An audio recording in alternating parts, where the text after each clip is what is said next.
Thank you, everyone, for joining us. I'm Ishika Mukherjee. I'm Deputy Team Leader for Asia Stocks at Bloomberg News. And joining us today is, of course, Christiana Figueres, who's the co-founder of Global Optimism. And she was the former executive secretary at the UNFCCC and has been dubbed as the architect of the Paris Accord. So thank you very much for making the time to speak to us today. Maybe you can start off by telling us about Global Optimism and what it does. Well, first, I think we should translate because acronyms are terrible, especially in the United Nations. So UNFCCC, sorry about that, stands for the United Nations Framework Convention on Climate Change, but it's basically the body that holds and supports the international negotiations for climate change and was the body that held and supported the delivery of the Paris Agreement, and I had the pleasure of leading that for 6 years. So, and I must say, I had to actually practice when I said, I'm the executive secretary of UNFCCC. You have to practice and make sure that you get everything in there. I left the United Nations after delivering the Paris Agreement and founded a social and environmental impact company called Global Optimism. Why? Because I continue to be optimistic, despite the fact that we now know that we are facing the worst climate and nature crises that we have ever faced, despite the fact that we truly understand that it is not just a climate and nature crisis, but that all of these crises are intimately interrelated. I actually am convinced that we have the wherewithal, that we have the convictions, that we have the ingenuity, we certainly have the technologies, we have the finance if you look at what is available, and we know what the policies are. So I'm just not one for giving up. No is not in my vocabulary. Yes is very much the first word that I wake up in the morning. And I don't turn my back to the challenges or to the hard facts of science, and certainly not to the very painful impacts of climate change. This week, Libya being our worst example, but every week we have a worst example. So I do not turn my back to that, but I am convinced that we have everything that it takes to actually be able to address this multitude polycrisis in a timely way, and I really emphasize the timely, because doing it too late means we're not going to be able to do it effectively at all. So we have to be able to address it, and we have to do it with urgency. Okay, so we were just speaking and you were talking about how Global Optimism is a social enterprise focusing on multiple areas related to environmental and social risks. What's the role of philanthropy, if you had to really quantify it, in the areas of climate and health and education, for example? Well, the wonderful thing about philanthropy is there is no quantification, because it can constantly grow, and it should constantly grow. I think this morning's many conversations that we've heard here have made it very clear what the role is in unlocking other types of capital, whether that is catalytic or whether that's market rate investments, but all under the understanding that, yes, we are committed to putting all capital at the service of impact. Social impact, environmental impact, and of course profit impact. But all three have to be up there at the same rate. And so if you see it as a pipeline, then you can very quickly see that philanthropy comes in first to take up the major risks, the first risks to help, as Helen was saying, to accelerate technologies that are not yet there. Also to reach out to markets where private markets would not reach, and where many, especially in the global south, governments cannot reach. So many of the survival issues that we've been talking about today, basic water, basic electricity. So there's a huge role for philanthropy, and it cannot be seen as a standalone. We have to see that it then delivers into the other flows and the other types of capital, starting, of course, with early stage catalytic, but going all the way to market rate returns. Okay, but Christiana, there's an annual $1 trillion funding gap for developing economies meeting their net zero transitioning goals in terms of the financing that they require. And the developed world has consistently failed on providing that to the global south, to the developing economies. How do you think we can sort of meet that funding gap right now? And what role does philanthropy have to play in that? Well, the famous $1 trillion number that sort of is out there in everybody's head, you always really wonder, well, what are they talking about when they talk about the trillion? Let's just look at a couple of $1 trillion facts. Last year, we still invested $1 trillion into the fossil fuel industry, $1 trillion. Before that, we had invested the $1 trillion into the fossil fuels and more or less $1 trillion into renewables as well. This year, we're still investing $1 trillion into fossil fuels. Oh my God. And, however, we're investing $1.7 trillion into renewables. Why? Because they're simply better technologies. They're just absolutely better technologies from no matter what criteria you apply to them. So one thing is, Ishika, to look at this in terms of the power of the technologies to attract the capital at the levels that they need to attract. The other thing is to give that a political interpretation, which I think is where you were. The political interpretation of, well, it's clear that the North caused climate change. That's not ideology. That's not a false accusation. That's simply mathematics. That was the consequence of the Industrial Revolution, and it's very clear that the Industrial Revolution benefited the global North way more than the global South. So the trillion or the 2 or the 3 trillion, whichever way, depending on the factors that you want to take into account, are, I would say, a historical debt of the global North to the global South, because we in the global South are definitely, without a doubt, more disproportionately negatively affected by climate change. And here's my question. Can we also be disproportionately, positively benefited by addressing climate change? And I think that is what we should really be focusing on. Because the fact is that because we have less infrastructure of all kinds in the global South, we can actually leapfrog and don't have to put in all of these completely outmoded, for example, long distance grids that, take fossil fuel produced electricity out and cannot go beyond a certain degree. So the fact that we have technologies now that are much more nimble, that are much more competitive, solar is competitive against all fossil fuels in 96% of the geographies of the world. Wind is coming down 60% in cost, solar already 80, batteries 80, electric vehicles 60%. All of these technologies are better and cheaper. And so the question, I think, for us in the global South, and especially in Southeast Asia, because let's remember, wherever Southeast Asia goes with respect to investment, technology, and addressing climate change and nature, that's where the world goes. I come from Latin America. I cannot say that about my continent. I can say it about this continent. Because this is definitely the leadership region in terms of energy intensity, energy use, and certainly on use of land. So there's a huge opportunity here. There's a huge opportunity to turn what we always lament, which is the disaster that climate change is inflicting on us, and understand that what it actually means is a huge opportunity.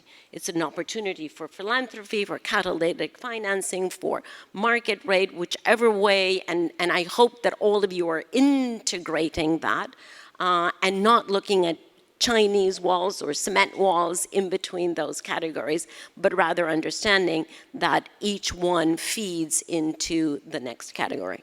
Okay, speaking of opportunities, I'm going to take a question that's on the screen right now. Can you share what are the best examples of strong partnerships that you've seen, and which areas within Southeast Asia right now, which pockets of net zero financing, let's say, need the most philanthropy, need the most money, donations?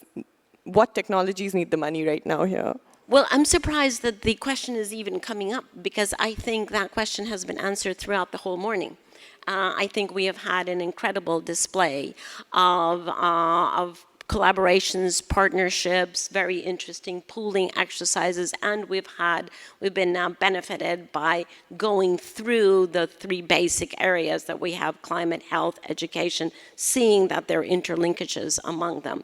And so I actually want to turn that around, if I may, Ishika, and really thank both the Jockey Club and Temasek here today that have done an extraordinary job of being able to go out there and figure out where are the opportunities for philanthropy that have, number one, high impact, number two, potential scalability, and number three, can actually be having results with urgency, because there is no time to be wasted here.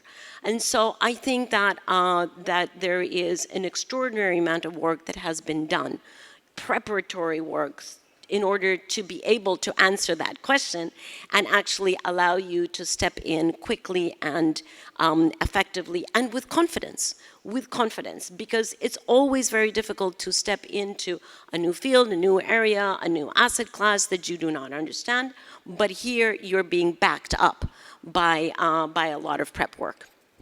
What are the areas that are the most lacking in terms of collaboration or in terms of philanthropy that you think need to see more money come in? I'm going to give a very provocative answer to that. I wonder if I'll make it off the stage. Most lacking, and I'm not going to talk about areas, I'm going to talk about attitude. Most lacking in philanthropy is the ability, or perhaps the generosity, to not stick to your personal interest. I know that traditional philanthropy was guided by the personal interest of those of you who are in that very wonderful space, let's say 10 or 20 years ago. Today we have seen here today, and then in Hong Kong a few days ago, that philanthropy in Asia is rising, and it really is no moment too late to see the rise of philanthropy. And it can no longer be a philanthropy that is guided by, well, I'm not a philanthropist, but I'm just going to put myself here, by my personal interest or my curiosity in something. I'm sorry, but we simply do not have the time or the luxury for that. We are going to have to move into a different way of looking at philanthropy and say, can I pursue my personal interests within the framework of public, social, and environmental need? It's not simply this piece that I am fascinated by. Please pursue your fascinations, but not as your main philanthropic activity. I'm sorry, we're just too late for that. We are going to have to put that away and really understand what has been discussed here today, that this is about understanding the urgency, and the urgency. And I say it 3 times, because as far as I'm concerned, on my little watch, it says that this is the year 2023. And by 2030, we have to have delivered on climate, nature, and the SDGs. Hello? How are we going to do that unless we're able to really focus and understand that that has to be our priority. And that my personal interest and curiosity can be done on the side, but not as the main focus of my philanthropy or my investment, by the way. So you've been a pretty vocal... That's a provocative answer, right? Yeah. Who feels provoked by that?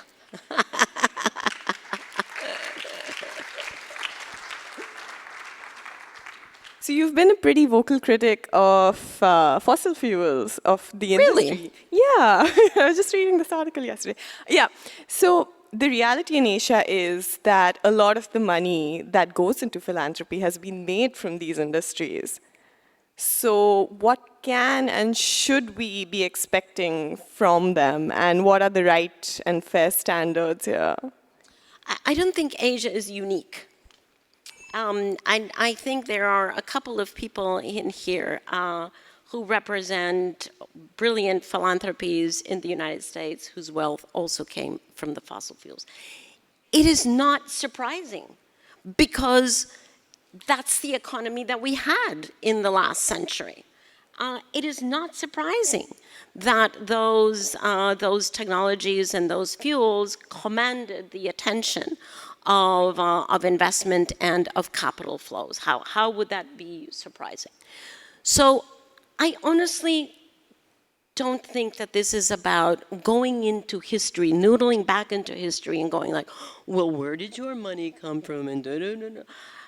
I mean, honestly, how is that going to help? How is it going to help to point to any country for that matter, because I work a lot with governments and with corporations, and blame them for what they have done in the past? They were only responding to the opportunities of the 20th century. You can't blame them for that. And they now need to respond to the opportunities of the 21st century. So independently of where the wealth came from, it is time to turn the clock into the 21st century and say, and now where are the opportunities and where are the responsibilities? Because those two things now come together. In the context of urgency, and I really want to underline that, because this is not like, well, I'm going to go home and think about it, and then next year I'm going to take it to the board and have them decide. No, I'm sorry. This is about now. This is about now. And that is one of the major, major benefits of philanthropy. You can be so much faster. You can be so much faster, and you can cut across sectors. You can cut across boundaries. How many examples have we heard here of cross-boundary philanthropic opportunities? Because that's the way that we have to do. So I would really encourage you to look at the factors where philanthropy is very unique as one source of capital. How does it then catalyze the other types of capital, but really take advantage of the flexibility, the speed that philanthropy can have, and the strategic input. It's not everyone who has at their fingertips capital that they can actually allocate to a strategic push into the long term. It's a huge privilege and a huge responsibility. Okay, very quickly, since I have you here and we're running out of time, bringing up the UNFCCC again. You got the 3 C's? Right? Yeah, congratulations. Thank you. So you were, of course, part of that, and now coming up to COP28, ahead of that, you mentioned that COP has sort of become a circus at this point. Where did you sort of lose faith with that process and governments involved? And again, how does private money, private wealth play a role here? Well, obviously I could talk for hours on this, but let me say in how many? We have 15 seconds. 15 seconds left. The COPs, which are the Conference of the Parties, which is the annual meeting of all governments to negotiate anything, but in this case, climate change, were designed as a multilateral process for countries, sovereign countries and governments to come together to decide on what is going to be the critical route, the business plan for decarbonizing the global economy over the next few decades.